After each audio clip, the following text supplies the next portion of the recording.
Good evening. Welcome once more to the news on African Free Press Television. My name is Leo Oked, and these are the stories we're bringing to you from our news desk this evening. Army spokesman Colonel Sani Usman confirmed that the number of dead persons in suicide bomb blasts that occurred in Umariri Mulai in the outskirts of Maidugri in Borno State, northeast Nigeria, has increased to 24. The attack carried out by two female suicide bombers also left 18 others injured. He said the first attack targeted a mosque while the second blast occurred about 50 meters away a few minutes later. Troops, security agents and caregivers have been mobilized to the scene, while the wounded have been evacuated to Mulai General Hospital for treatment. The second bomber, who was outside the mosque, detonated her bomb when sympathizers rushed to the scene. It is the third attack in Umariri, at a village occupied by people dislodged by insurgents in adjoining villages. The military commiserated with the families of the victims of blasts and reassured Nigerians that it would continue to rout the remnants of Boko Haram terrorists wherever they may be hiding. And this attack came a day after the Chief of Army Staff, Lieutenant General Tukur Buratai, said he was confident that Boko Haram will be eliminated in Nigeria. A former head of service in Nigeria has pleaded not guilty to a two-count charge of fraud and criminal conversation of 900 million naira. Mr. Stephen Rosai is alleged to have committed the crime while he held sway as chairman of Presidential Committee on Financial Action Task Force. Having taken his plea on Tuesday, the Economic and Financial Crimes Commission asked for a later date to commence the trial. The counsel to Mr. Rosai, however, rejected the application and asked the court to commence with the trial immediately. The counsel to the EFCC then asked for a stand down of the case to give the commission time to prepare and return back to court. The EFCC on March 8 invited the former head of service for questioning of allegations of corruption and obtaining money by false pretense. The Ekiti State Governor Ayodeji Fayose accused President Buhari of focusing on issues pertaining to other countries rather than dealing with the problems of facing Nigeria. In a statement signed by his special assistant on public communications and new media, Fayose urged the president to pay more attention to security and economic issues affecting Nigeria, describing his condemnation of Sunday's terrorist attack on the Grand Bassam Resort in Côte d'Ivoire as hypocritical and demonstration of insensitivity to the plight of Nigerians. He noted that it was strange that President Buhari was more concerned with the killing of 16 people in Côte d'Ivoire than the Fulani herdsmen murder of over 300 citizens in Nigeria. Mr. Fayose said it was alarming that even when former Senate President David Mark was attacked by the Fulani herdsmen last Saturday, when he went on inspection of the 8 communities destroyed by the Fulani herdsmen, there was no reaction from the president condemning the terror attack. Nigeria's Senate on Tuesday blocked a bill seeking equal marital rights for women. The bill, titled Gender Parity and Prohibition of Violence Against Women, was presented by Abiodun Oluchimi, representing Ekiti South, during the Senate's plenary session.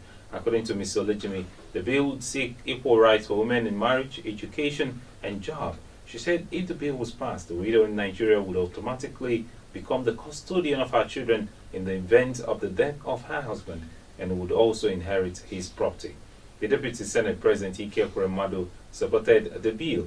He said Nigeria would develop if women were given the same rights men have. The Senate Majority Leader Alindumi criticized the bill and urged Nigerians to stick with either religious or traditional marriage. Sani Yerima, a senator from Zamfara State, condemned the bill as well, arguing that it was in conflict with the Nigerian Constitution. He said the bill negates the principles of the Sharia law which the Constitution recognizes. The bill was defeated when the President, Bukola Saraki, put it to vote.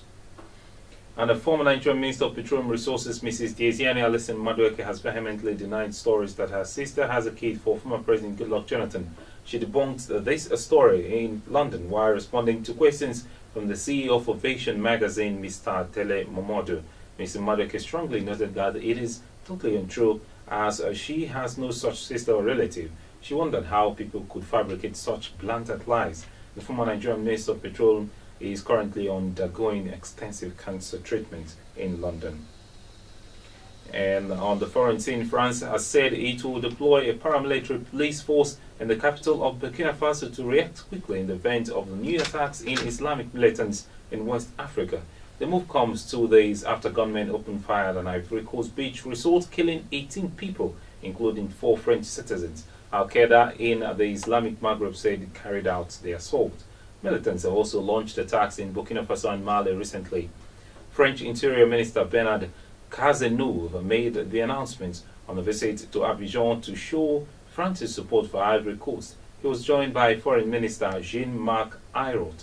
There, they visited some of the wounded from Sunday's attack on the Grand Bassam resort, the first jihadist attack in Ivory Coast and the third in the region since November.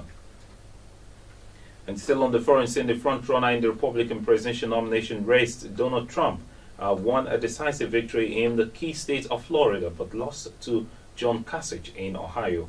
Democratic frontrunner Hillary Clinton extended her lead with wins in Florida, Ohio, Illinois, and North Carolina.